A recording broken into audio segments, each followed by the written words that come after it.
Hello, everybody. This is Ian and Dunford at Circuit 42. We call him Matt. We call him Dunford. We call him Uncle Dunphy. He is a man of many names.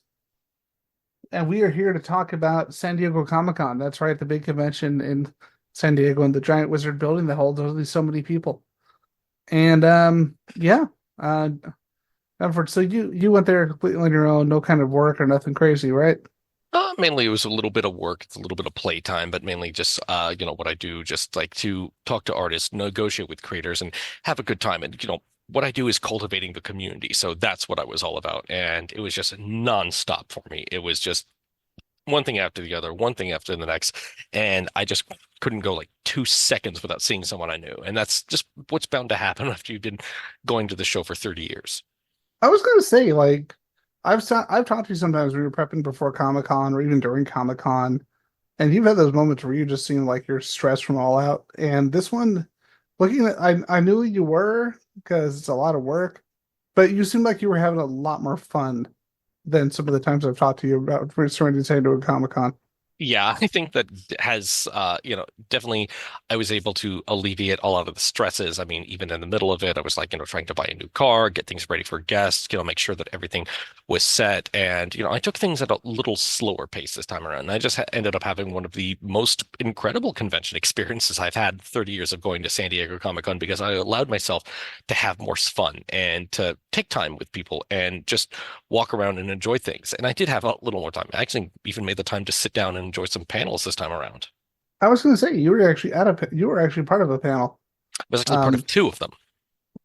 I did not know that. What two panels were you part of? I returned to do art during the Holocaust again. I think this is my fourth or fifth time doing that panel, so I got to flex my World War II historian background. And then I did a Love on the Spectrum reunion panel with Danny Bowman on Sunday.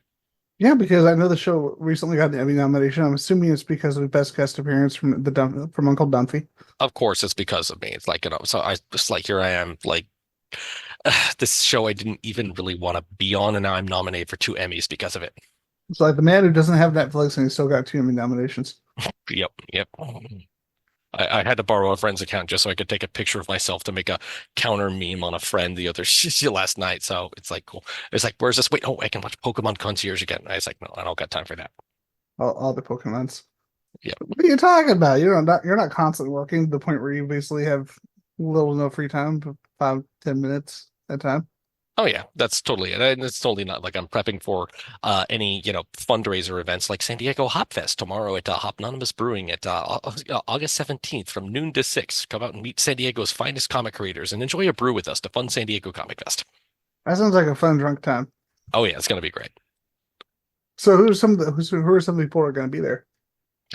Some of the people who are going to be there, you'll always see local legend Joe Phillips. So if you know of the Yes, of course. 1994 Fleer X-Men series, Joe is great. You've also seen him on Incredible Hulk and Mr. Miracle, Wonder Woman, just to name a few, and Incredible Hulk if you're, 90s Marvel fan. But Joe is a local legend, and he's just always just great with his artwork.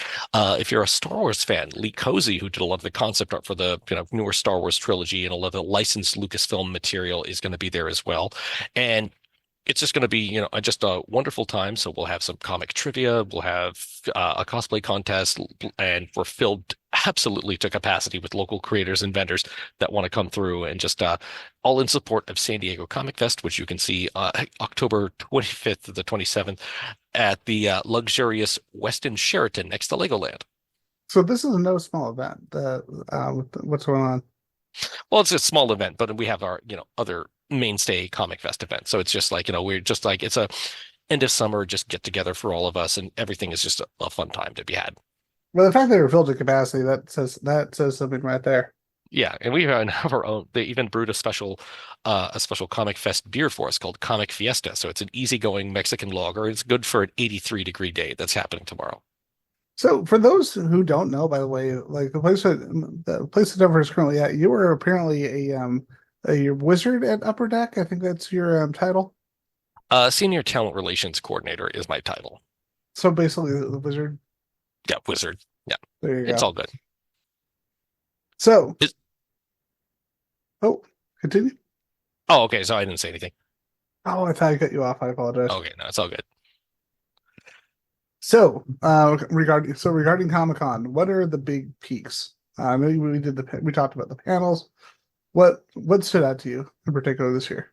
There's a lot of great moments that stood out to me this year. One of the ones was finally meeting a long-standing artist who I'd been internet friends with for a long time and a fan of for an even longer time. That was Mr. Rick Parker. So Rick Yeah, actually, for those who are unfamiliar with Rick, he kind of got to start as a letterer at Marvel Comics, doing a lot of the dialogue balloons, logo designs and stuff like that. But he's also a very talented cartoonist who would do some like bullpen cartoon strips and yeah, monthly both in Marvel both issues.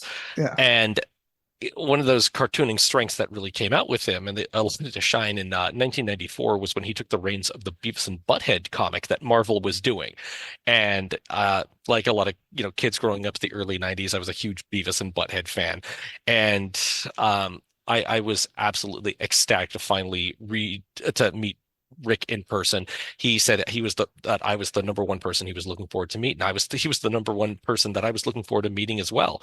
And I just had this great time meeting with him, and I got to tell him when I'm chatting with him and his wife and son if they came out to San Diego, and I said, I was such a huge fan of the Beavis and Butthead comics when I was a kid, but my mom was not a fan of the Beavis and Butthead comics, and she uh she found my stash of Beavis and Butthead comics one day and she ripped them up, said, I don't want you reading this garbage. And then Rick said, hey, what's your mom's name? I said, her mom's name is Renee. And he drew a sketch that I gave to her that said, it's got Beavis and Butthead on it, and they're gross. It makes they're like in the grossest their house could ever look, with like cockroaches crawling over the walls and Butthead saying, hey, I heard that Trick Renee likes to rip up our comics. And then Beavis says, yeah, but she's hot. And I gave it to my mom, and she just started dying of laughter because this is what you get for ripping up my comics 30 years ago. see, my comics didn't get ripped up, but my mom, when she found out about when she finally opened up a issue of Spawn, Mhm. and in retrospect, I'm like, maybe I'm glad my mom was like, I don't read these are stupid. I'm like, yeah, kind of are, but Yeah. but at the same time, I was a young kid, and I'm like, I know, I'm going to show these to the Christian kids. They like comic books. Mhm. Don't worry, Um, he's fighting the devil and everything, so it'll go over well with the Christian crowd. yeah, the Christian family was not a fan, Mhm. and yeah, those comics were taken away for a while. But they didn't get torn up, so I'm good there. But I mean, it's Spawn, so really they should have. But I say that as somebody who is still a giant Wildstorm fan, so my taste is questionable sometimes at best. Hey, But I think you have great taste, even as a Wildstorm fan. I like Wildstorm too. there you go. But although pre-war Storm Watch is pretty bad, Yes. and Uh, so and almost as bad as War Analysis. But that's not important right now. mhm. So moving on.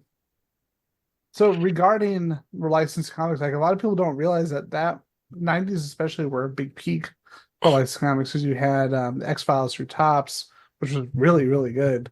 I'm glad they reprinted it. You had Ren and Stimpy by some guy named Dan Slott, who really never went on to anything afterwards. Um, and just like a ton of licensed comics. I remember feeling bad because I didn't know about when Marvel basically just were like, yeah, we're not doing licensed comics anymore. And After that is actually a thing. I had a discussion with Rick Parker at Comic-Con, because he told me that, he was working heavily, on the Beavis and Butthead comic, and his wife Lisa actually was working on the Barbie comic at the time. And things were such a hectic schedule in the Beavis and Butthead comic that he actually had two assistants working with him on it. And then they got the call and said that Marvel is dropping all of their licensed comics. And all of a sudden he's finding himself out of work and he's kind of freaking out about it. And he said, and also this is not going to just affect him, but his wife Lisa, because she's on Barbie. And so it was a difficult moment. And I said, geez, because I gave my perspective of when I learned.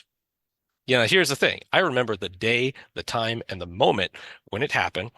It was a summer day in early 1996. It must have been March or April 1996, and I was 10 years old. My dad had gotten us 3D kite. It was kind of like a box, but it was like a fighter kite. And he was going to take us down to the park at Mission Bay to go fly it. So beforehand, he took us to, this local deli in the Mission Hills area called Ibis Market, which he got us some sandwiches. We got some bottles of cherry Coke. And of course, I would go to the spinner rack to get some comics. So I got that week's issue of Amazing Spider-Man. And I got the issue of Beavis and Butthead and Ren and Stimpy, which was of their Marvel Absurd imprint. And the issue of Ren and Stimpy had Stimpy on the front cover eating a sandwich with the tail of an orca, and the orca looking pretty miffed at him, and Ren freaking out after Stimpy's about to get eaten by this orca. So I read the Ren and Stimpy issue, and of course they have a little like sneak. They'd always have a little sneak preview in the back for what's the next issue coming up. And I look and I just see this big word that says canceled. Just straight up canceled. And I'm like, what? And then I didn't even read the Beavis and Butthead comic. I flipped to the back of it and it said canceled. Now you're finding out you're 10 years old, you're Ren and Stimpy and Beavis and Butthead canceled at the same time when you've just been enjoying them. It was heartbreaking. Hey,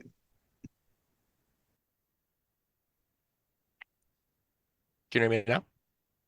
yeah, your internet cut out for a minute. It's something kind of choppy. It's doing it again. Hold on.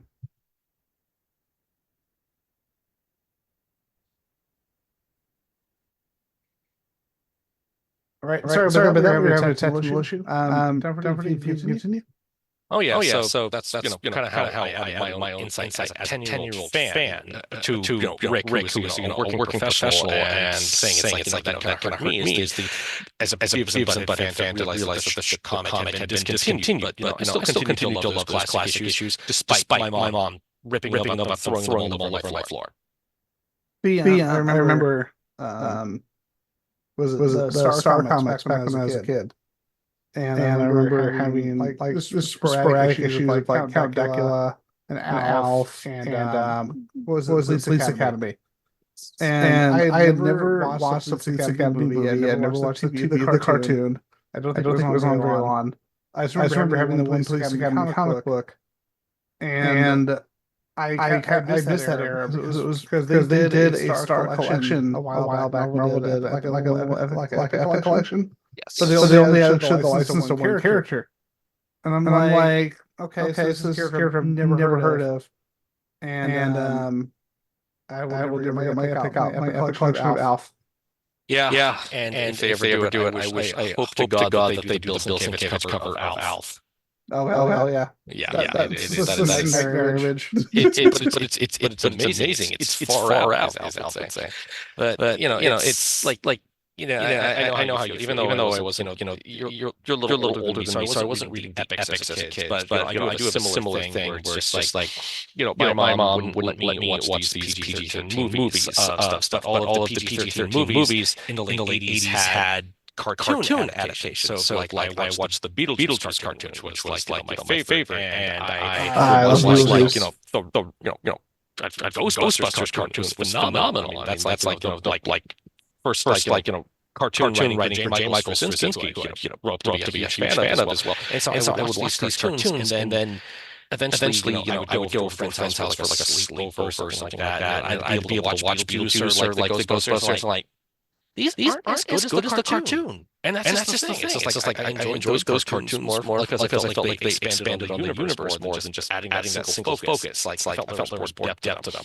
Even then, as an adult, it's like with Ghostbusters, it's like the Ghostbusters cartoon is phenomenal, but the Ghostbusters movie, I will defend this point now. Who I piss off with it? Ghostbusters just made the same movie five times in a row, and that's it. Done well. Yeah, I like the first one. I like Afterlife. Afterlife was actually much better than I thought it would be. 2016 just didn't happen. And the newest one I've heard is not very good. And the fact that I have Netflix and it's on there to watch for free, and it's been on there for like a month and a half, and I'm just sitting here not watching it. I'm like, what does that really say about my interest in the franchise at this point? Now you know I don't have any streaming services except for Disney Plus. And on that, all I do is watch Simpsons reruns. I'm actually happy that I have HBO. I have HBO Max. Because I can. It's like calling X. No, it's Twitter. Yeah, we're not gonna call it X. Because here's the thing. I have Disney Plus, but look what I have. But if anyone sees what I have on the background, knows I'm like I can still watch it on here. It'd be good. But Yeah. Also, I've never understood the hate for X-Men Evolution. The first season was kind of uneven, but as soon as we got past the first season, I will explain the X-Men Evolution hate as a kid who was a hater. Of course, we had the unusually high standard of the 1992 X-Men cartoon, which we all grew up loving and just being completely amazed by. And like in the year 2000. The X-Men film was coming out. I was 14 years old, and I had just seen the X-Men movie, because the X-Men kind of came out of nowhere, and it just blew me away as a 14-year-old, because I didn't think it was actually going to be good. So once again, you continue on the success of movies with animated shows. So I remember going to the 2000 San Diego Comicon and going to the Marvel booth and getting this fold out for the new X-Men cartoon, which had this big Kids WB logo, and I was strangely uncomfortable with that because WB was the home to DC properties and not Marvel properties. So it's been a Marvel show on the WB. And I looked at it and I see Nightcrawler, and I'm like, you ruined it. I just said you ruined him. And I thought he looked so lame. And I don't know. I've just never been a big fan of the teenage superhero motif. It wasn't a thing, but that said, I still gave the show a chance. And I watched it, and I thought the first episode of the first season of X-Men Evolution was like, it didn't catch my eye, but the thing is, my friends will give it a chance. Eventually gave season 2 a chance. Season 2 is where it really picks up. It absolutely picks up. And of course, I can go back and say that I was attaching an unfair comparison to the original X-Men cartoon. That standard of excellence to X-Men to not give it a chance. Even at the point now where I actually even commissioned Stephen Gordon, the main character. He's an amazing artist. Yeah, I actually had him do me a full figure picture of Toad, which cost me like $400. He's saying that's wackio, because Toad is my favorite character on X-Men Evolution. Toad has his own raps on. Not many people can say that. Because he's a true toady. But I agree, and also the writers of the show agree too. Because I give them credit, because if the DVDs. Even though they were like throwing out their DVDs back in the day, they actually had interviews and extras. Even the writing team was like, we didn't really have a solid direction for season one, and because of that, season one suffers. And I'm like, that is the most honest, promotional, behind the scenes interview I've seen on a DVD for a show that was currently on at the time. And they basically said season 2 is where we finally started to get direction. And that's why the show really does pick up. And these are the people who made the show, and understand that. But they also went on to make Wolverine into X-Men. So that's fine. Yeah. And Wolverine the X-Men, once again, even I haven't made it all the way through. What I did see of it, when it was coming out, it was just phenomenal. I guess now that it is on Disney Plus, I can give it a chance, fall in love with it, grow attached to it, and have it cut me off and break my heart again, like so many other shows. I love the X-Men animated series. I'm going to say right now, and I'll probably hate for this. X-Men 97 is my number one. Wolverine. No, and I absolutely agree with you. Just like X-Men, it's like with the new X-Men show the X-Men show. X-Men 97 in 6 episodes proved itself to be more entertaining than 65 episodes of the 1992 thing. And this is me like coming. It's like they took it to new heights. I'm absolutely impressed by all that. And despite what some people would assume based on our conversation, you're not very much nostalgia-oriented person. You're going to no. I was very much opposed to the resurrection of the X-Men cartoon. I even told Derek and Julia Liebel that the X-Men premiere, I'm like, I'm happy for you guys. Thank you so much for inviting me out here tonight. It means a lot to me, but I didn't want to come back. I'm just going to straight say we can't cater to nostalgia. We can't do. But then I sat there at the premiere, I saw the first episode, I was like, that thing was like, oh my god, that was okay. Next one, and it's like three episodes in, I was more entertained by what they had done. 3 episodes than I was 65 back in the 90s. And the funny thing is, those first 3 episodes are not even the strongest of the series. Yeah, they're not, but they're just really well done. But it's just like in the first Sentinel thing, of course. Yes, it's a throwback to Night of the Sentinels in 1992. But they working with like perfect comic book storytelling as in villain of the month. How is your past going to come back to haunt you? How are these things going to just jump in and get it? And it was just they were just three slam dunks in a row, and of course they have that appeal to the internal drama of the characters that makes them compelling, and then you still move forward with what's going to be your twist ending that is going to really mess you up into the pull you into the next episode. Yeah. It's just it was a really solid show. So we talked about some of your key creator encounters. We talked about the panels. We talked about the show as a whole. But you said that you talked to a lot of people you want to talk to. Professionally and as a fan. Like what were some other big impact moments for the show this year? Some of the big impact moments of this year, even outside of the con. On Thursday night, I attended Mission Hill 25th anniversary show. So anyone who loves the show Mission Hill, if you're OG like adult swim junkies, it's a beautiful, well done show that absolutely resonated with me. The more I got older, the more I resonated with Mission Hill, and then it's just hearing Bill Oakley and Josh Weinstein talk. Of course, they were the main architects of The Simpsons during the 90s. They're the most absolutely quotable men on Earth, and hearing about them having their solo experience, taking the reins of this cartoon in the time when the WB was trying to have a version of The Simpsons of their own. So how they get it? You're going to take the guys who made The Simpsons, and ultimately you get to hear them tell the story of how Mission Hill was actually sort of a love letter back grading, and talking about his own struggles as about getting his own comic strip off the ground, and how they get evolved into the most popular TV show on the planet. So this is something that Mission Hill was going to do over the course of several seasons, but it was only one season, so it kind of just fell flat in telling the story. Well, I mean, it didn't flat. Every single episode of the show was amazing, but it was great to hear the story, the working behind the scenes, and the little bits of stuff afterwards. And then after the show, I go and I take a moment to talk with Bill Oakley and Josh Weinstein, and Bill Oakley points at me and says, "Hey, you're Matt Dunford." Holy shit! And I'm like, hold on a second. Bill Oakley just said, "You're Matt Dunford, the guy who wrote The Simpsons, the most quotable man on Earth."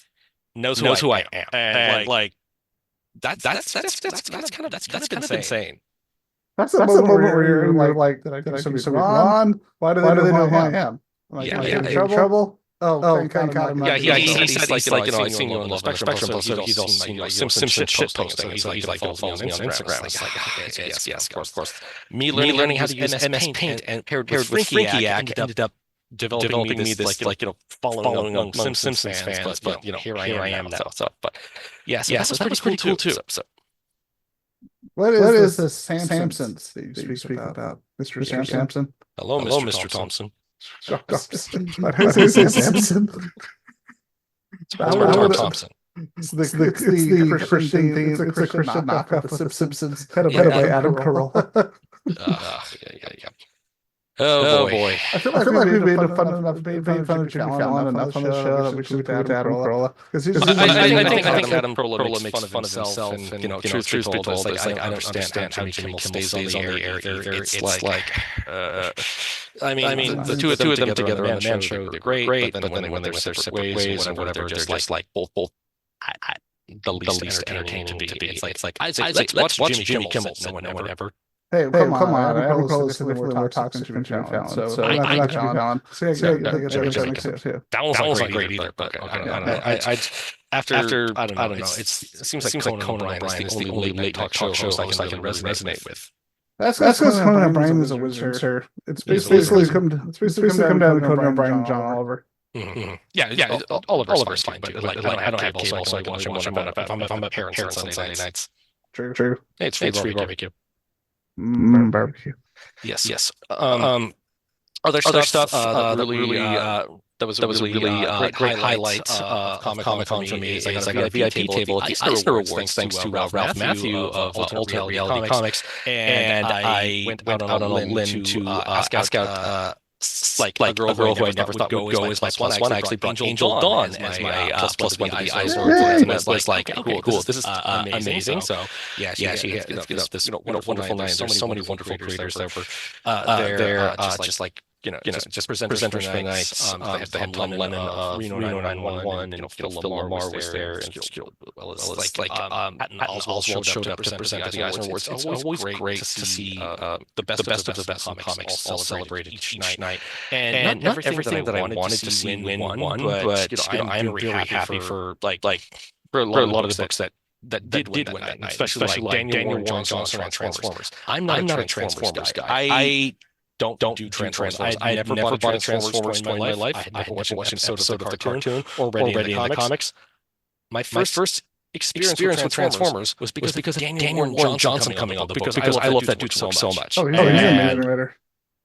The fact that he wins for best writer artist and best book too, that's insane. But it's well deserved. It's so entertaining. You mentioned Tom Lennon, and I always when I mentions about Tom Lennon, I think about when I was going to college, and Reno. I'm gonna age myself. Reno 911, the movie had come out around that time, and I was probably like second to last year of college, and they were like, and somebody told me, yeah, the Reno 911 people are here doing a sign-in, and I'm like, what? Okay. And so I went to the overpriced media movie store on campus and paid way too much that I should have on Reno 911 season 2 DVD. Because I'm like, I love the show, don't have anything from it, and couldn't get signed. Yeah. And not only was he there, but so you have him, you get Dangle, you get Junior, you get Trudy. And so you think they go by the celebrity names, they don't, because all of them are in character, and all of them have their uniforms on. And the greatest moment that would not have happened in the early 2000s, that would not have happened now. One of the handlers is helping out Junior, and all of a sudden he pulls out a gun. He's like, "What are you gonna do to me?" It's okay. All right. You see him put the gun back in the holster. And I'm like, that would never happen now. But yeah, he had the shorts on. Everyone was in character. It was one of the greatest moments ever. I paid $40 for the DVD box set, but I am fine with that. And then you have a great story to tell. So I'm glad to hear that too. It's just nonstop moment after nonstop moment. All these great creators. It's like I got to have a drink with Jill Thompson at the CBL. She is so nice. Then of course I actually managed to get in line to have a chat with Jeff Johns at his at the Ghost Machine booth and tell him just how much I've been loving Geiger and Junkyard Joe and the universe that he's been cultivating with things at Ghost Machine. He's like, you're Matt Dunford, right? I'm like, yeah, I follow you on Instagram. Like, John's freaking follows me on Instagram. Like, I can't come to terms with that. Like, Jesus. So cool. Yeah. People, here's the funny thing. People always forget that Jeff Johns is actually an artist too. They always forget as a writer. No. I did not know that either. I'm bringing out my big Geiger hardcover, and he does this whole like sketch in there of Geiger. Like, you draw. Like that's how I found out. Oh, I've got a story for you, man. You know how there's always a good comic store, and then there's always the really shitty comic store? Mm-hmm. So there's a comic store. They've gotten better now, probably because they got rid of this particular employee. There was a store in Arizona called Atomic Comics. Mm-hmm. And they're pretty well known. They've been around for a couple decades now. They were gone for a while. And they came back. But when they were at their peak, they had a signing with Jeff Loeb and Jeff Johns. Jeff Johns, and Aaron Heinberg. Yeah. Which is a huge freaking signing. Like, if you had a convention where like these three people are going to be there, it's like, oh shit, okay. So Jeff Johns and I had asked one of the employees. I was like, hey, if it's all right with him, I'd like to ask Jeff Johns to do a Batman as a sketch for me. Because he doesn't really know, most people don't know that he draws, and I had known at the time. And he said, no, don't bother your guests. They made a comment like that. So he said, no, don't ask for the guests. I'm like, you're the good dude who works here. He's the actual guest. So I told him that was happening, and he said, oh, well, hand me your sketchbook.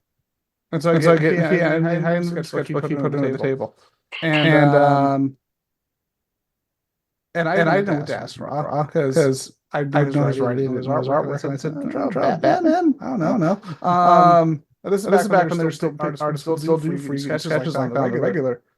So we were talking, and I got some books signed. It was like I think it was one of his issues of Teen Titans. And then I went back to what I was doing, and this employee came over to me and said, "Oh, I saw what you did. I saw you handled that sketchbook." And I said, "What's it gonna do?" And I said, "I'm sorry." He said he asked me for it. I told him what happened. He asked me for the sketchbook, and he said, "Well, don't do that again." Okay. So I just went off and was talking about comics, and Aaron Heinberg is walking around because they were taking a some signing, and he and I started talking about writing television, and like talking about like different things to do, different pluses, minuses, etc. The guy comes over and says, "Ian, I said stop bothering the guests."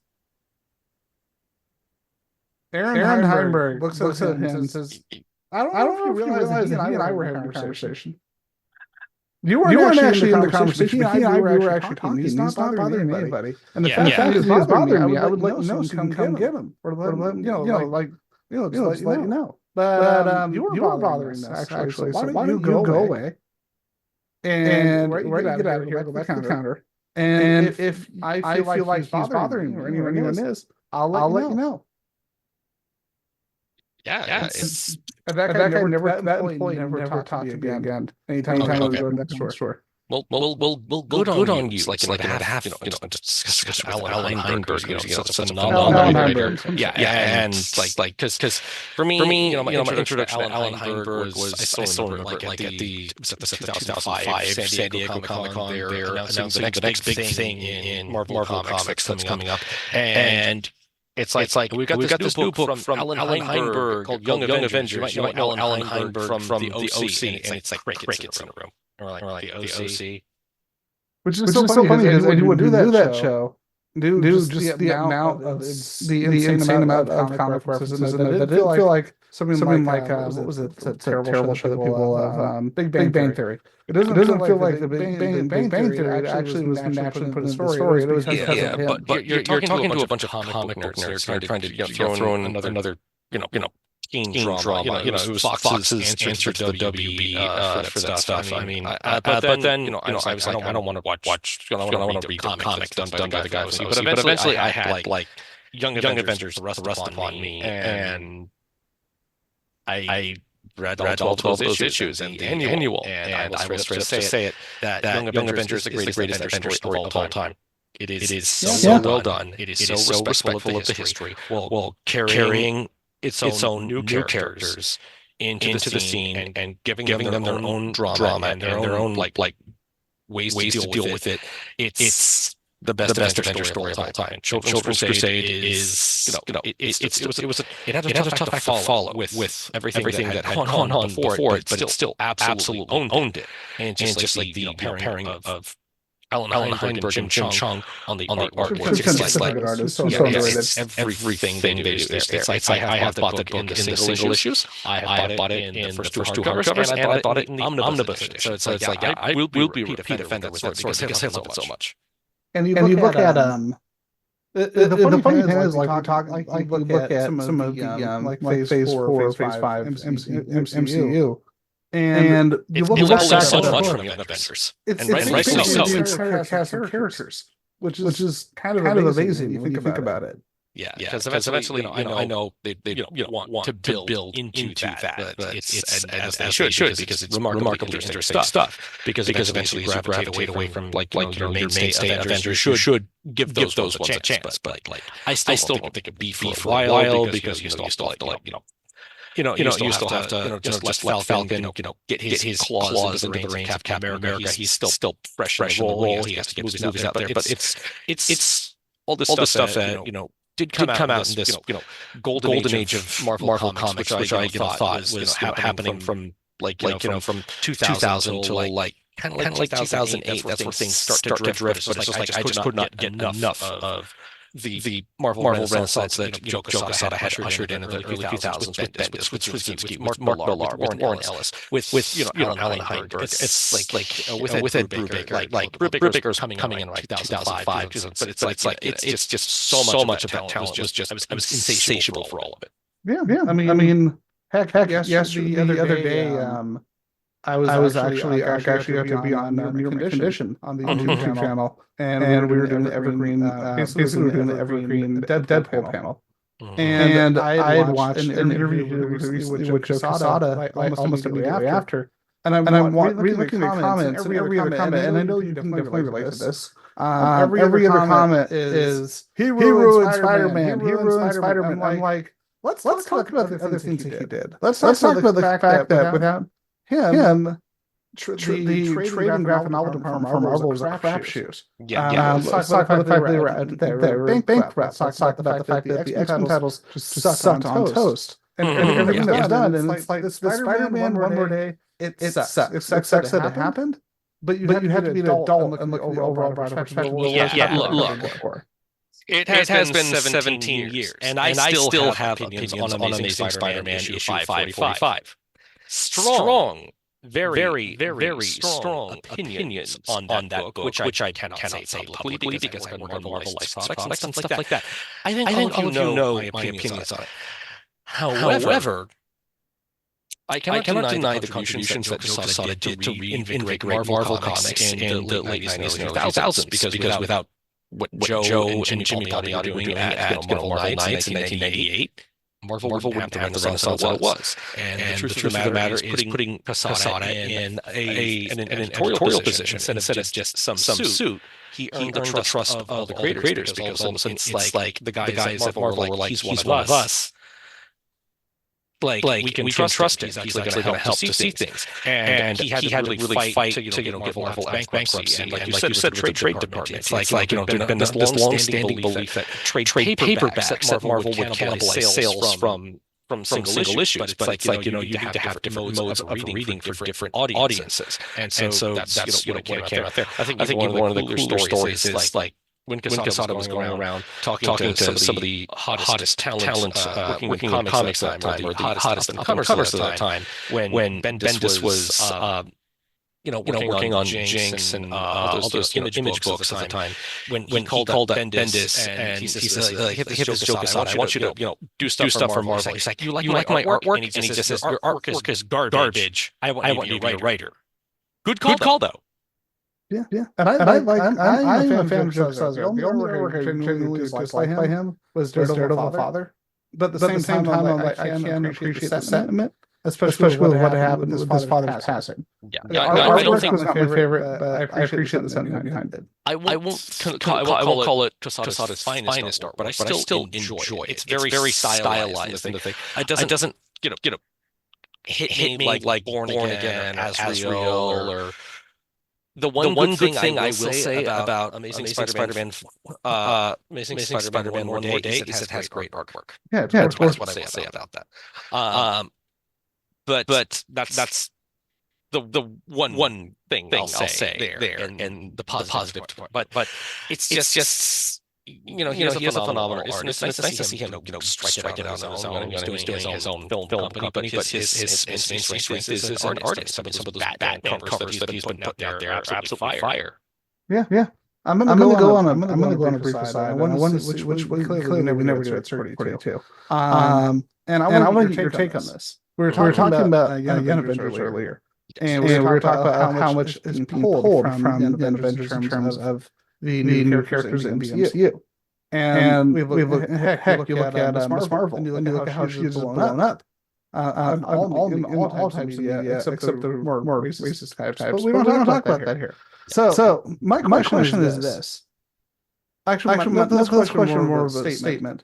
The only people who are complaining about these quote-unquote new characters who have been around for 20 years are the people who don't actually read comics anyway. So their opinion really doesn't hold water. The main people complaining about these stuff are people who don't read comics. They're going to like voice things like, "Oh, you ruined Captain America, you ruined the Punisher." It's like, dude, whenever you picked up a comic, it's like, you can't make Captain America a Nazi. I'm like, he's been a Nazi before. He's been a werewolf before. He's been a lot of things before. And it's like just us comic people like, oh, you ruined Iron Man. You turn him into Robert Downey Jr. Like, bro, was it Infamous Iron Man like 15 years ago or something? Like that's nothing new. And it's like yeah, these people are complaining clearly don't read comics. And Mhm. the sad thing is I know some of these people. I've worked with some of these people who thankfully are no longer part of the podcast, but that's neither here nor there. But because I hate to say it sometimes when you're working in something like this, even if it's a small thing where no one really gets money. At the same time, you have to always make sure that people are in an environment that is strong and not toxic. Yeah, yeah. And so you kind of have to do that sometimes, but that's not important right now. So moving back to San Diego Comicon, the experience with the wrap up on it. What should we take away at the end? At the very end this year, as someone's been going there since you're what, 9 years old? 8 years old, but yeah. I think it's good to see Comic-Con in a continually improving groove. I really had so much fun last year at the show because it became more comic focused because it was during the Hollywood strike. So no one was putting any kind of focal point and stuff. All the media coverage was around the comic book stuff because I mean they were already still there, but they have to cover these things. So 2023 was the year of comics, but now the studios are back in the fray and they're doing all this stuff. I know like a lot of people had a great time at the Deadpool premiere, but I'm not the kind of guy who can sit for 2 hours and watch a movie, even if it's given to me, even if I had access to those Hall H channels to go see Deadpool with the big stars or whatever. I wouldn't do it. I don't got that kind of time. I'm rushing around doing everything and anything. Plus, there's also the Thursday night, which is always also the Mission Hill 25th anniversary. So I chose that battle right there. I chose Bill Oakley and Josh Weinstein, the Simpsons guys over the Deadpool guys. And then Friday nights are always dedicated to the Eisner Awards. So I have to celebrate the biggest night in comics, what's going on Creative Challenge. Saturday night, oddly enough, I know I make fun of it all the time for anime fans, but I ended up at the One Piece concert at the San Diego Bay, and I actually had a very good time at that. I went with some friends. It was actually a very well done thing with all the fans. And everyone seemed like, see, One Piece isn't as cringe as you thought. I said, no, it is still cringe, but I had a good night. I remember the only premiere for a movie I've ever been to, or didn't get to actually go inside, but I got to see the actors, celebrities, etc. When I was going to ASU, don't knock it until you tried it. They one of the big their big like outdoor malls. This is back when they first started doing the outdoor shopping malls. I'm like, why would you open up an outdoor mall in the tremendous heat fire that is Arizona? It seems like a terrible choice, but whatever. They apparently there have been a vote online. I guess it's because of all the leaks and all the negative press for X-Men Origins Wolverine. They're like, let's build this big event. Whoever gets the most votes, we will go premiere in your venue or your state. And apparently Tempe, Arizona won X-Men Origins Wolverine. I'm so sorry. But you know what? It was. I'm not gonna lie. It was cool seeing Hugh Jackman, Ryan Reynolds, and all them there. And apparently it was kind of awkward. I understand that Danny Houston, the man who will always play evil. I understand that his sister was there to support him. But apparently Angelica Houston and Mel Gibson were there. And I'm like, Mel, this is right after the whole racist tirade. Do you want to go outside? Is that your goal? Yeah. But it's Arizona, so maybe it's like, oh, maybe there's kinship here. Yeah, that was my one exposure to like a big group premiere. And my takeaway is like, yes, it's probably the worst X-Men movie ever. But at least I got to see Ryan Reynolds and Hugh Jackman. So that's kind of cool.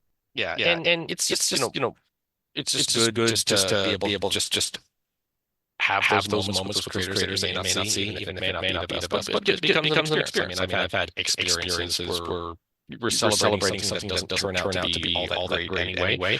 But it can be a good moment. There's plenty of times where there's gonna happen there. But for me, this comic was just like one good moment after one good moment. And even after like the One Piece concert had ended, I'm trying to think, it's like, okay, how you guys feeling? Some half our group were like, I'm tired of going home. It's like, the night is still young, guys. When don't we just head over to the Marriott bar and grab a drink? Like a lot of our crew is at the Hyatt, but it's like the pop places on Saturday night. That's kind of far. Let's just go to the close spot. So we go over to the Marriott, and my roommate who's actually a hostess there, and I'm like, hey, she's like, go talk to her friend. So I'm like, We're like, okay, who else is here? Cool. I see this dude. I see my old homeboy Liam Sharp, who I don't get to see out here West Coast. Liam Sharp's amazing. Yeah, he's amazing. But he moved back to the UK, so I haven't had the time to see Liam. So I talked to Liam and like just shooting the breeze with him. We're having a couple beers, and he's there with this other guy who's like a lot bigger than him. And this dude is like, he's a real big guy. He's wearing this bright Aloha shirt. I'm a big, if you know me, I love Aloha shirts. And I keep saying to this guy, okay. I keep looking at your shirt, man. It's like, is this a jam school? Is this a jam school? He's like, go check the tag. I check the tag. It is a jam school. And I start talking about why jam school shirts are great. And you have the coconut buttons on it. You got all this thing. And like we after half an hour talking to this guy, we become like best friends. And it's like, oh, I'm sorry, I didn't get your name. I'm not Dunford. He's like, Joe Jusko. You're Joe, and it's like Joe, and I'm like, oh my god! It's like here is the guy who made 1992 Marvel Masterpieces, and it's like he is the nicest guy. He's so cool, and he just wants to chat with me, and we talk about all the things. We talk about like New York comic life. We talk about being being a cop before becoming an artist, like getting anything. How did he get on Marvel Masterpieces 1992? Talked about his recent back and forth with Hogan. You can read that off his face page or whatever. Yeah. And but he was just such a nice guy. And I was just like, and we're just shooting, and we're just like talking like for an hour and a half over beers all night long. He's such a cool dude. And I'm like, to have those kind of moments just out of nowhere. It's just phenomenal. I got to meet him back when was it Phoenix Comicon back when they were in their heyday, because they're still there, and they still have people like I'm not gonna lie, I'm envious of my friends who got to meet Alan Davis, because that's one of my top tier. He's only come out to San Diego like once in the past 20 years. It's like I did not miss out on that. When you started, but I'd met Joe very briefly, and I got one of his artworks signed by him. That's why one night. And when you mentioned big guy with comic artist, my immediate thought was Simon Bisley. Oh yeah. Bisley's big too, but yeah. Just goes huge. Yep. I'm gonna share a quick story on mine before we get wrapped up. Oh yeah, sure. So I was at a show. Unfortunately, only went 1 year. And it was in Austin. Austin notorious for not being able to carry a Comic-Con, which is so weird. And I saw Simon. I met Simon Bisley, and I'm like, you know what? I've got to met him. I literally had a signed book by Simon Bisley once in San Diego. It was 07. It was Simon Bisley Bible, like the illustrated Bible from Metal, which I still have because that book is amazing.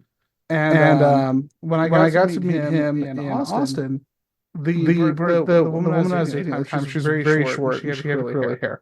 And she was literally standing behind the sign, in front of the sign table, and he did not see her.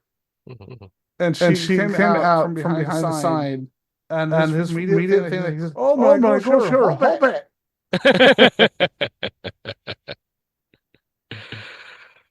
Okay. The true Hobbit reactions are the greatest ones. Yeah. But that was possibly one of the greatest Comic-Con moments of all time. It might now X called a Hobbit because of both her hair and her height. No. And hopefully not hairy feet. No, not hairy feet. Okay, cool. But yeah. With that, anything else you want to comment about the con after the con shenanigans?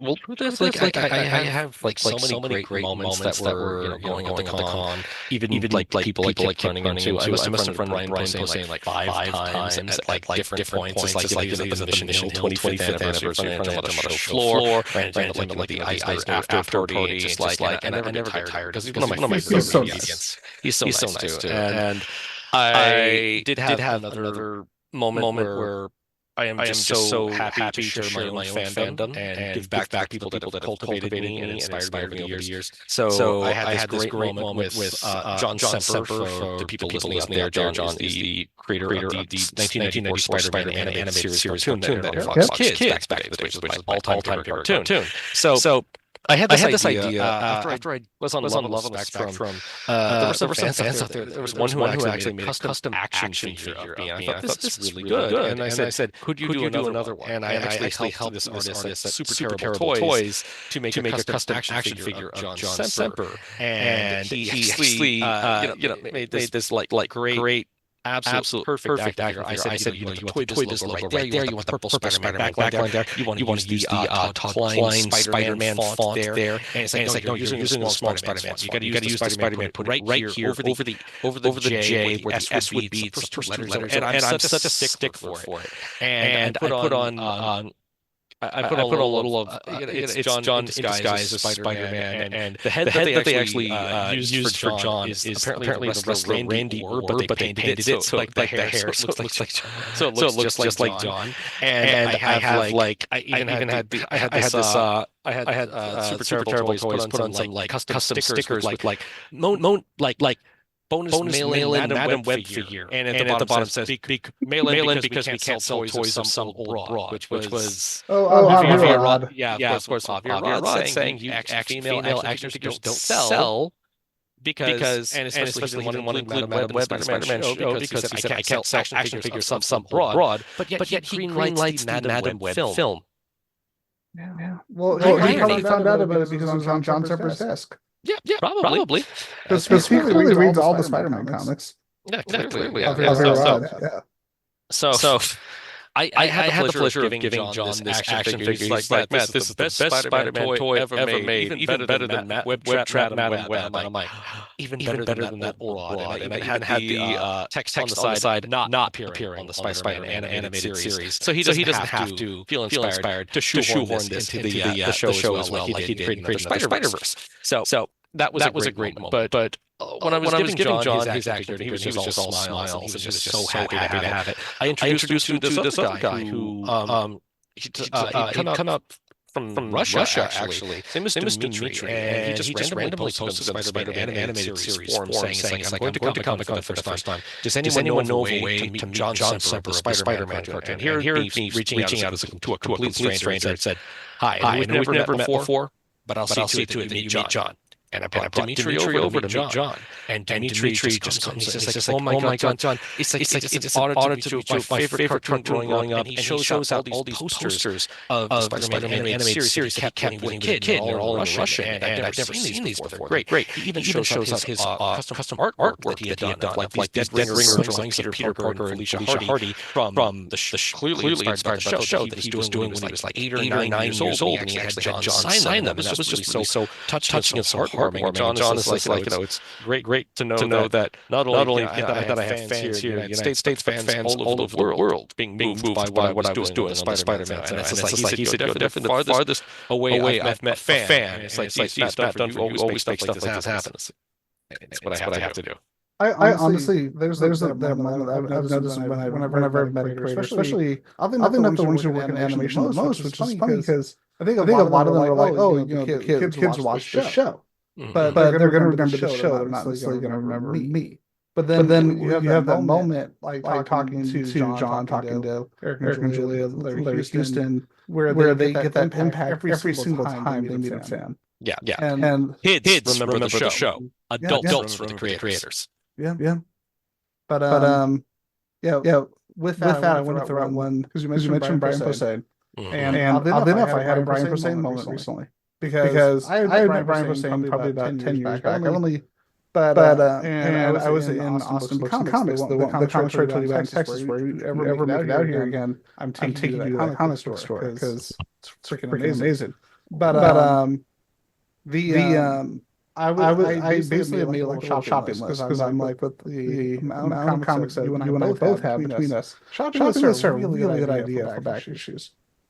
And so I went out there and I was going through all the back issue boxes. Their back issue box is about the size of some comic stores, like their back issue section. So I'm going there, I'm just digging through everything. And I see a table, and I'm like, Brian Posehn signing. It's like, the hell? So I assumed that the signing could be what had already gone by. And I didn't see him in the store, so I was like, okay, he's probably already left. And then Jen comes over to me, my girlfriend, my spouse, and she says, me and Cosmo, our little dog, just met Brian Posehn. And I'm like, oh, and told me this after he already left. But it was the cutest moment ever, because apparently he is a big dog dad.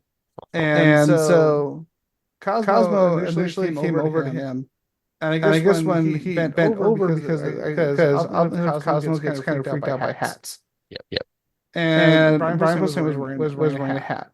And Cosmo just like just backed off and was like, I don't want to get pet. And just like literally went behind one of the shelves. Mm-hmm. And then Cosmo takes the hat off. And then Cosmo's like, oh, okay. And he goes over and he goes over to his feet. And Jen apparently told him, I'm sorry. He just really likes to get pet. He likes to go over people. Run over to people. And Brian Posehn says, and this is the most horrible thing ever said by giant Brian Posehn, he can go where it's okay. He can go wherever he wants. Mm-hmm.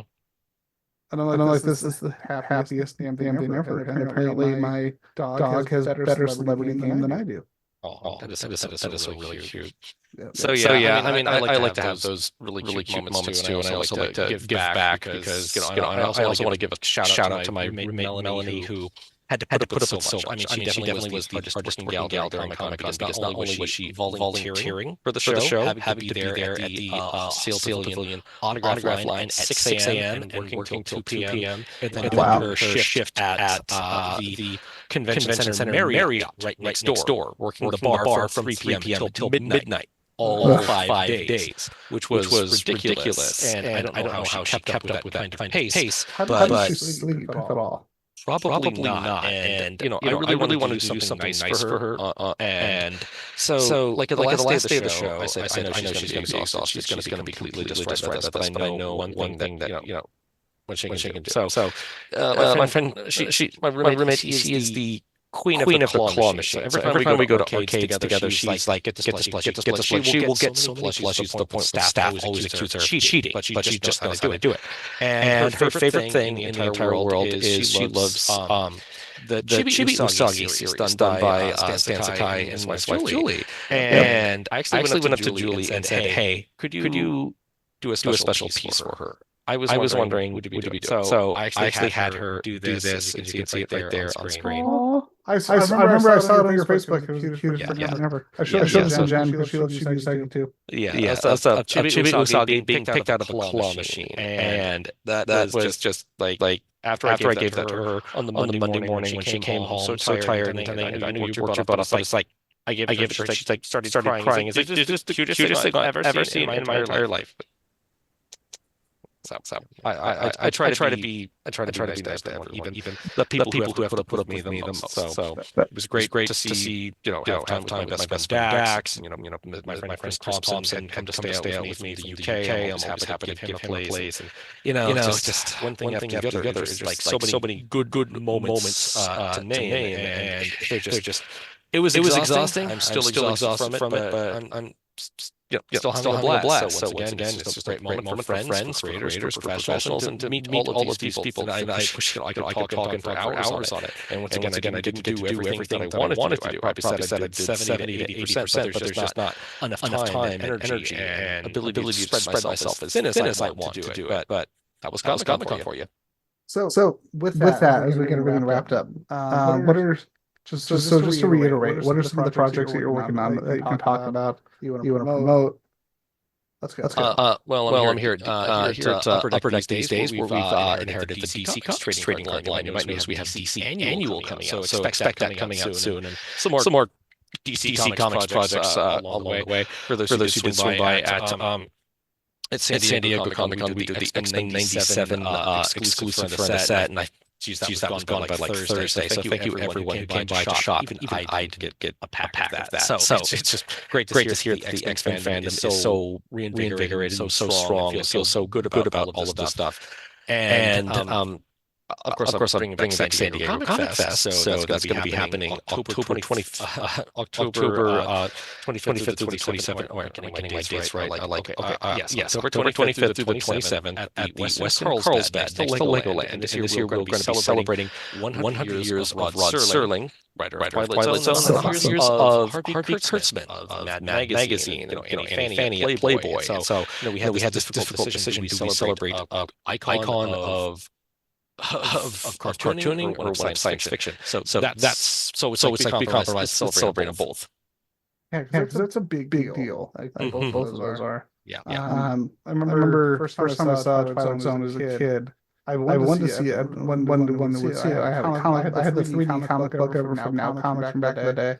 And that was all I had at Twilight Zone. And seeing one episode of the 80s series, but not really understand it yet. Because I was like, this is supposed to be black and white. What's going on? And then I saw on like this public access thing when I was seeing my family in Florida. And then it became one of my favorite shows of all time. So as we get everything wrapped up, where can people find you on this wonderful, crazy, wonderful place called the internet that never has any toxicity ever? Okay, well, you can always find me at the least toxic place on the internet, which is Facebook. You can just look me up at Matt Dunford, MattDunford. And you can find me on X, formerly Twitter, or something like that. I think I deleted my account because I just care about the positivity and everything that goes on there. But you can also always find me on Instagram too. I'm just Matt Dunford on everything. It's like I'm just Matt Dunford on Facebook. I'm Matt Dunford on Instagram. I'm Matt Dunford on TikTok. I'm Matt Dunford on Pornhub. I'm Matt Dunford on YouTube. It's just like I'm easy to find. Seems legit. All of that. You gotta get the extra money somehow. Yeah, exactly. But of course, with me, you can find me as Ian McIntosh on Facebook and Instagram because I'm creative when it comes to names. I used to be on Twitter. Circle 42 used to be on Twitter, but we just couldn't stay on the must but also we had to leave. And then of course you can find us on Circle 42 on Instagram and Facebook, and you can listen to myself and Uncle Dumpy himself, Matt Dunford, babble about all sorts of things. Circuit 42 on Spotify, on iTunes, and of course you can now watch us on YouTube. So with that, as we get everything wrapped up, as we talk about the Comic-Cons and all sorts of nerd things, and Spider-Man, the Avengers, and anger all sorts of people who, you know what, it's fine. Have a great night, everyone. Thanks for listening to us talk. Thanks for listening to us talk about Comic-Con and all sorts of nerd shenanigans. Peace out, y'all. Thank you for listening. Bye.